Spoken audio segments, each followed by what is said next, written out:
بسم الله الرحمن الرحيم.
أعوذ بالله السميع العليم من الشيطان اللعين الرجيم. بسم الله الرحمن الرحيم. الحمد لله رب العالمين، ثم الصلاة والسلام على أشرف المرسلين حبيبي وحبيب إله العالمين أبي القاسم المصطفى محمد وعلى آل بيته الطيبين الطاهرين. Mes chers frères et sœurs, assalamu alaikum wa rahmatullahi ta'ala wa barakatuh. Et nous sommes bien sûr, comme bien entendu, dans le cadre de l'enseignement du dogme islamique. Donc nous avons commencé la leçon, nous étions arrivés et à la destinée, nous avons expliqué la définition de la destinée et nous sommes arrivés à ces questions qui étaient pertinentes et importantes que nous puissions réellement éclaircir ces points reliés à ces questions-là. Et il fait partie de ces points, effectivement, si l'on se fait comprendre, parmi les choses, la volonté de l'être humain. Et nous avons posé des questions concernant cette volonté. Elle est dépendante ou indépendante, elle est totale ou partielle. Et l'être humain, vis-à-vis de ses actes, il est responsable totalement ou partiellement. Donc tout ce qui est concernant cette volonté, nous avons essayé en réalité de répondre à ces questions, à ces équivoques pour que nous puissions pas être vraiment dans les erreurs d'explication de certaines personnes pour dire que l'être humain il est robotisé et sa volonté n'a que de valeur que la volonté de Dieu. Bien sûr, nous avons dit qu'il est mentionné dans le Saint-Coran et ce verset coranique lorsque le Seigneur nous dit وَمَا تَشَاءُونَ إِلَّا أَنْ يَشَاءَ اللَّهُ. Vous ne pouvez pas vouloir en réalité quelque chose sans la volonté de Dieu. Vous voyez? Donc oui, il est expliqué ici cette volonté, la volonté de Dieu. Mais en réalité, cette volonté s'explique ainsi, que nous avons essayé de résumer dans l'émission passée que Dieu, il a décidé, de par sa volonté, de nous donner une volonté de laquelle nous devons réellement choisir le bien et le mal qui nous anime dans notre propre création, cet esprit de discernement.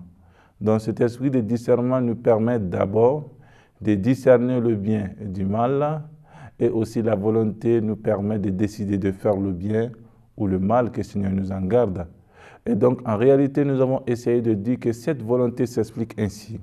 Dans ce verset, Dieu Seigneur, il a décidé, avec la volonté, il a décidé que nous puissions utiliser notre volonté pour pouvoir agir dans ce bas monde, mais de façon indépendante.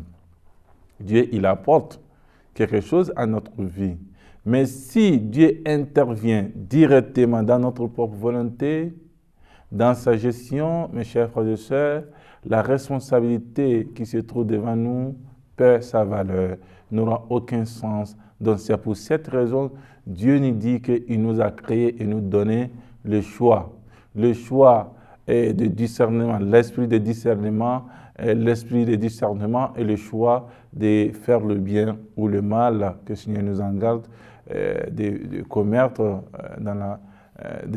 réellement les péchés, Inch'Allah. Dans ce cadre-là, il est tout à fait clair que nous avons résumé que nous avons une volonté, nous sommes responsables devant Dieu et cette responsabilité est conduite par la volonté de l'être humain. Si la volonté de l'être humain y est, donc l'être humain devient responsable. Et si la volonté n'est pas et la capacité n'est pas, l'être humain ne devient pas responsable. Et c'est ce que vraiment le Coran nous dit. Rabbana la tu'akhidna in nasina aw akhtana. Rabbana wa la tahmil alayna isran kama hamaltahu ala alladhina min qablina. Seigneur, ne nous juge pas sur tout ce que nous avons oublié ou par erreur. Et Seigneur, effectivement, ne met pas de fardeau sur nos dos que nous ne pouvons pas supporter. En réalité, Dieu, lorsqu'il nous donne une recommandation, cette recommandation, ça veut dire que quelque part nous sommes capables de l'exercer. S'il n'y a pas d'obstacle de santé, par exemple sanitaire, d'obstacle sanitaire, lorsque le Seigneur, qui est expliqué d'ailleurs par le Coran lui-même, lorsque le Seigneur nous recommande de jeûner, le mois de Ramadan, de faire le jeûne du mois de Ramadan, en réalité, cela veut dire qu'il est conscient, il est sage, il sait réellement que nous sommes capables, nous avons cette potentialité de pouvoir réellement satisfaire cette demande divine. En réalité, dans ce cadre-là, il est important, mes chers frères et sœurs, que nous puissions réellement mettre la main sur cette question et essayer de développer cette connaissance en nous, afin que demain, que nous puissions réellement être satisfaits. Nous avons donné quelques hadiths, mais il est important que je puisse vous donner cet hadith d'Imam Rida qui résume tout. Il a dit comme ça que yakunu ar-rajulu yasilu rahima fa yakunu qad baqiya min umrihi 3 sinin baqiya min umrihi 3 sinin fa yusayyiruha Allahu 30 wa yaf'alu ma yasha. Il dit l'être humain peut essayer de concilier la famille, les membres de famille, de réconcilier les membres de famille. Et après avoir fait, peut-être en faisant cela, en ce moment, peut-être qu'il restait seulement que son espérance de vie dans ce bas monde, il restait seulement pour lui 3 ans. Et Allah subhanahu wa ta'ala multiplie ces 3 ans par 10. Donc en réalité, mes chers frères et sœurs, il est tout à fait clair que la destinée ou le destin qui est expliqué ailleurs par d'autres personnes pour dire que nous n'avons pas de choix, ce n'est pas fondé, ça n'a pas de place dans la religion musulmane, effectivement. Il y a un autre sujet qui est la destinée qui nous amène à un sujet réellement important lorsqu'on veut parler de l'obligation et le choix. C'est le même à peu près, mais nous avons essayé en réalité d'élargir cette discussion, cet exposé, ce sujet-là, ce thème. C'est pour que les téléspectateurs ou ceux qui nous regardent de l'autre côté puissent réellement profiter de cet enseignement islamique et cet enseignement religieux.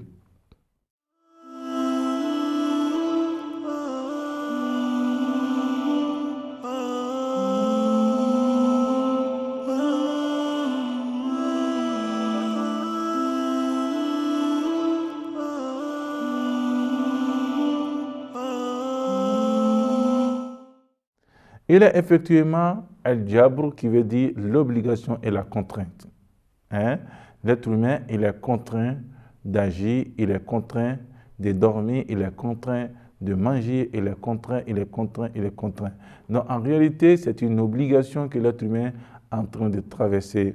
Dans un seul mot, l'être humain dans la vie, il vit comme un robot, il est robotisé. Vous voyez? C'est ce que moi j'explique en réalité. Il y a ce côté, il y a aussi l'ikhtiyar, le choix d'agir et de ne pas agir, le choix de décider de faire et de ne pas faire. Et c'est ce qui est d'ailleurs dans notre leçon passée que nous avons parlé de al-qada wa al-qadar, la destinée. Nous avons essayé d'expliquer ce point et nous sommes arrivés à un sujet indépendant de l'autre sujet qui était la destinée, donc al-jabru ou al-ikhtiyar, l'obligation ou le choix. Regardez, il faut comprendre pourquoi, en réalité, dans le cadre de l'islam, au sein de la communauté musulmane, cette idéologie, si ce n'est pas une idéologie islamique, pourquoi cette idéologie est née? de quoi cette idéologie est née. Nous n'avons seulement que deux causes principales. Il peut y avoir d'autres causes, mais nous avons deux causes principales. La première cause, c'est qu'il y avait des tyrans, la dynastie Amaouite, qui essayaient peut-être d'argumenter en réalité tout ce qu'ils posaient comme d'actes, que ce soit bien ou mauvais, et disaient ceci, que tout ce que Allah subhanahu wa ta'ala, tout ce que nous faisons, Dieu agit, c'est ce qu'ils disaient, c'était l'argument, Dieu agit avec nos mains. Hein? Les rois, c'est comme ça, lorsqu'ils essayaient d'assassiner les personnes, d'exterminer les personnes, ils disaient que Dieu agit avec ma main pour t'exterminer ou pour l'exterminer, pour que les gens puissent dire oui, c'est Dieu qui a voulu ainsi. Et voilà comment ça s'est passé. Que ce soit dans la dynastie osmanite et la dynastie amaouite, surtout la dynastie amaouite, les gens ont essayé seulement d'argumenter, pas seulement argumenter, ils ont essayé aussi de propager cette idéologie, cette conception au sein de la communauté musulmane. Et c'est pour cette raison, en réalité, ça devenait aujourd'hui une appartenance. Ça appartient, cette idéologie, à une école bien donnée. Et vous verrez avec nous, Inch'Allah, dans l'explication. Il y a aussi de l'autre côté, deuxième argument, c'est que les gens s'arrêtaient seulement lorsqu'il s'agit du commentaire du Coran aux apparences du Coran. Vous voyez? Et c'est ce qu'en réalité, le Coran, il est profond. Il y a le côté apparent et le côté caché. Il faut, à partir du côté apparent, il faut partir vers le côté caché, c'est-à-dire la profondeur, le sens vrai du Coran. Il faut partir vers, il ne faudrait pas se limiter seulement au sens littéraire du Saint-Coran. Et de se limiter au sens littéraire du Saint-Coran, et c'est ce qui réellement a causé la naissance de cette idéologie néfaste sur l'évolution de la communauté musulmane de passé. Cette idéologie qui a des questions ici se divise en réalité en 3 points. En 3 points, lorsqu'on parle de al-jabr ou al-ikhtiyar, l'obligation et le choix, la contrainte et la volonté, ici, il y a les 3 explications. La première explication, ça appartient à l'école, à l'idéologie al-jabriya, c'est-à-dire ceux qui acceptent dans leur conception, Dieu agit avec le corps de l'être humain. Donc tout ce que l'être humain fait provient d'Allah subhanahu wa ta'ala. Et nous avons essayé de donner comme exemple concret la dynastie amaouite dans le passé de l'islam. Et il y a ce point, ils ont ces arguments, mais l'argument principal, la cause principale de la naissance de ce truc, il y a les Amaouites, mais à côté de cela, ils ont essayé d'appuyer leur décision sur le côté apparent et le côté littéraire. Ils se sont arrêtés seulement au côté littéraire du Saint-Coran, sans regarder le sens réel et recherché. Il y a aussi al-ikhtiyariya, c'est-à-dire qui sont à peu près quelque part al-mu'tazalite, pour dire que l'être humain, Allah subhanahu wa ta'ala, lorsqu'il a créé l'être humain, il lui a donné la volonté totalement agie. Donc, la partie, lorsqu'il il a animé de cette volonté-là, et la volonté devient alors un élément essentiel pour lui, il se suffit lui-même d'agir comme il le veut, indépendamment d'Allah subhanahu wa ta'ala. Vous voyez? Donc, ils ont essayé, par peur qu'on ne puisse pas en réalité les accuser comme étant bien des jabrites, ceux qui disent que l'être humain il est contraint, parce que là, cela annule, met en congé, annule totalement la responsabilité de l'être humain devant Dieu. Et de l'autre côté, ils n'ont pas voulu dire qu'en réalité, par peur de cela, ils ont dit que l'être humain, il a une volonté. Lorsqu'il a une volonté, donc en réalité, il doit agir avec cette volonté-là. Donc il y a cette opinion qui est al-Mu'tazalite, l'école des croyances de base, des concepts juridiques, dogmatiques. Et vous verrez que al-Mu'tazila, l'école dogmatique, une partie de l'école dogmatique de Ahlus Sunnah, de nos frères sunnites, dans le passé. Nous avons aussi la troisième conception que al-amr bayn al-amrayn, c'est-à-dire que quoi? La position médiane, ça veut dire que quoi? La jabr wa la tafwid. Il n'y a pas de contrainte ni d'obligation sur l'être humain, en ce qui concerne sa responsabilité aux actes qu'il pose. Voilà tafwid, effectivement aussi, toute chose n'est pas confiée à lui en tant qu'un être humain. Il n'est pas dépendant de Dieu en tant qu'un être humain. Et c'est ce que nous avons expliqué, l'être humain, il est dépendant de Dieu dans tout ce qu'il fait. Mais en réalité, Allah subhanahu wa ta'ala, il a décidé qu'il puisse agir avec la volonté. Dans cette volonté, c'est fait avec une force, avec une énergie, avec une intelligence. Et tout cela, Allah subhanahu wa ta'ala fait que de donner cette énergie chaque jour. Kulla yawmin huwa fi sha'an.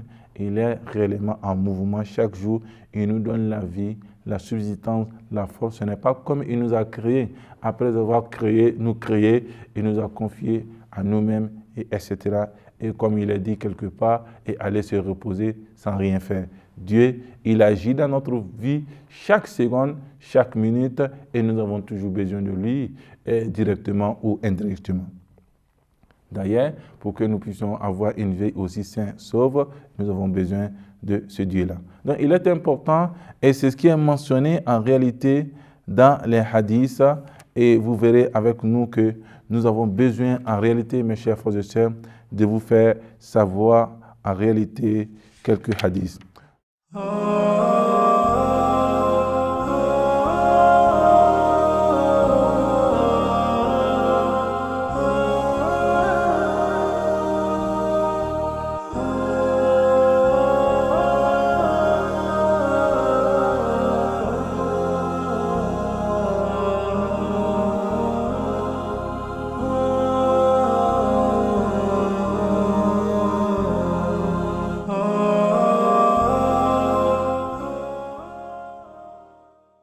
Nous avons le hadith qui a été utilisé en réalité par certaines personnes, si on peut s'exprimer ainsi, et comme étant un argument, il y a le hadith, la jabra wa la tafwi, il n'y a pas d'obligation, il n'y a pas de contrainte, il n'y a pas d'indépendance. Walakin amrun bayn al-amrayn, cela vient de l'imam Sadiq, il dit ce n'est ni l'un ni l'autre, mais c'est une position médiane.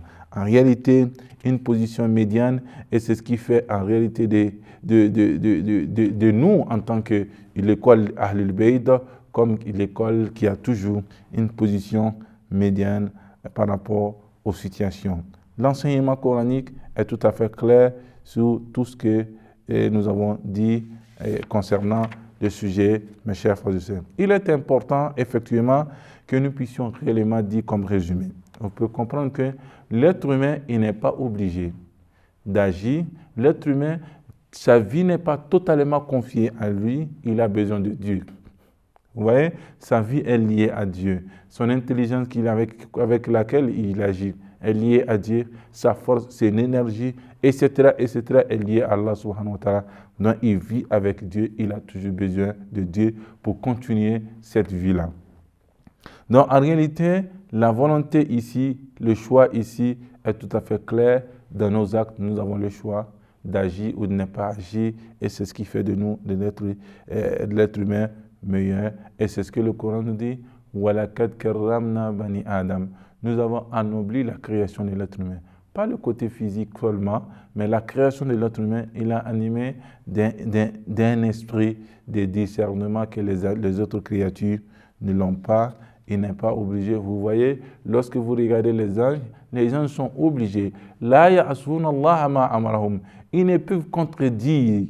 Ils ne peuvent contredire Dieu dans les recommandations. Vous voyez, ils ne peuvent refuser. Mais nous avons ce choix-là. Lorsque Allah nous dit de prier, souvent il y a quelqu'un de l'autre côté, il est animé par le fainéantisme, il rejette la prière, il ne prie pas, etc. Lorsqu'on lui dit de s'acquitter de sa zakat, il refuse de faire la zakat. Lorsqu'on lui dit de s'acquitter de son khums, il refuse et effectivement il vit avec ça. Allah subhanahu wa ta'ala nous a donné ça parce que le monde ici, nous avons, c'est comme un champ.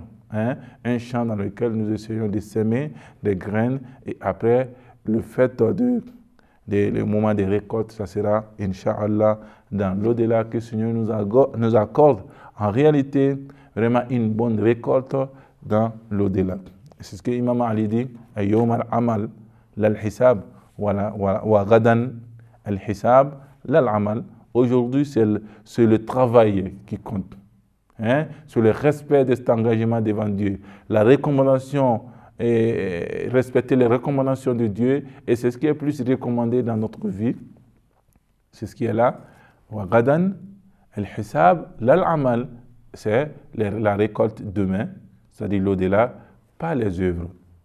Nous ne pouvons pas, les œuvres n'ont aucun sens aux yeux d'Allah subhanahu wa ta'ala dans l'au-delà. Il y a un autre sujet, Inch'Allah, que nous allons essayer de revenir. Avec tous ces actes-là, pour couronner réellement ce que nous avons donné, à partir de la destinée, nous avons expliqué, à partir du choix de l'être humain, il est obligé ou il n'est pas obligé, la responsabilité de l'être humain. Face à tout ça, Dieu, quelle est la justice réelle de Dieu? Dieu est-il juste ou pas? Et s'il est juste, quelle est la limite de sa justice et quelle est l'explication de cette justice-là? Cette justice, elle veut dire quoi? Elle est d'abord intellectuelle, que nous pouvons essayer de parler de la justice divine. Lorsque nous parlons de la justice divine, c'est inné en l'être humain ou pas que l'être humain réclame cette justice, ou bien c'est une justice qui est faite par Allah subhanahu wa ta'ala, et afin que nous puissions réellement récolter tout ce que nous avons fait sur cette terre.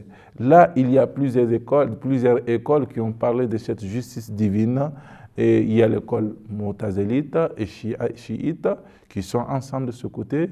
Ils se sont divisés sur ce que nous avons parlé concernant le choix de l'être humain. L'être humain, il est dépendant. Ce sont eux qui ont parlé de at-tafwid, l'indépendance totale de l'être humain. Et les chiites ont dit non, c'est une position médiane et c'est ce qui est le meilleur choix, effectivement. Mais en réalité, ce qui est là, ce que l'être humain fait, est-ce qu'en réalité, ce qui est bon et ce qui est mal, l'être humain peut les cerner avec l'intelligence qu'il a ou pas? Et en réalité, est-ce que le mal, l'être humain peut les cerner ou pas? À ce qui concerne Dieu, et c'est ce qui les gens ont essayé d'apporter leur opinion sur cette question, et les Mu'tazil ont apporté leur opinion, les Ash'arites ont apporté leur opinion, et effectivement, l'être humain, il est capable de définir réellement un acte bien, la justice, un acte mauvais, sans le Coran ou pas.